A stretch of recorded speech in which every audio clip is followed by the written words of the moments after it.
డబ్బు అంటే కొందరికి విపరీతమైన వాంఛ. అలాగే భోజన ప్రియులు కూడా ఎందరో ఉన్నారు. పశువులు మేస్తాయి, మనుష్యులు ప్రశాంతంగా ఆహారం పుచ్చుకుంటారు, దేవునికి కృతజ్ఞత చెప్తారు.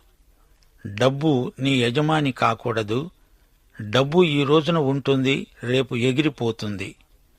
జీవితానికి పరమార్థం డబ్బు కాదు. డబ్బుకు అంత ప్రాముఖ్యం ఇవ్వకూడదు. డబ్బు నీ దేవుడు కాకూడదు. ధనవంతుడవటంలో తప్పేమీ లేదు, కాని డబ్బుతో నీ హృదయం నిండిపోకూడదు. కొందరు విగ్రహాలను ఆరాధించరు గాని ధనాపేక్షతో నిండిపోయి ఉన్నారు. ఆరాధన సమయాన్ని కూడా ధన సంపాదనకు దుర్వినియోగం చేసేవారున్నారు.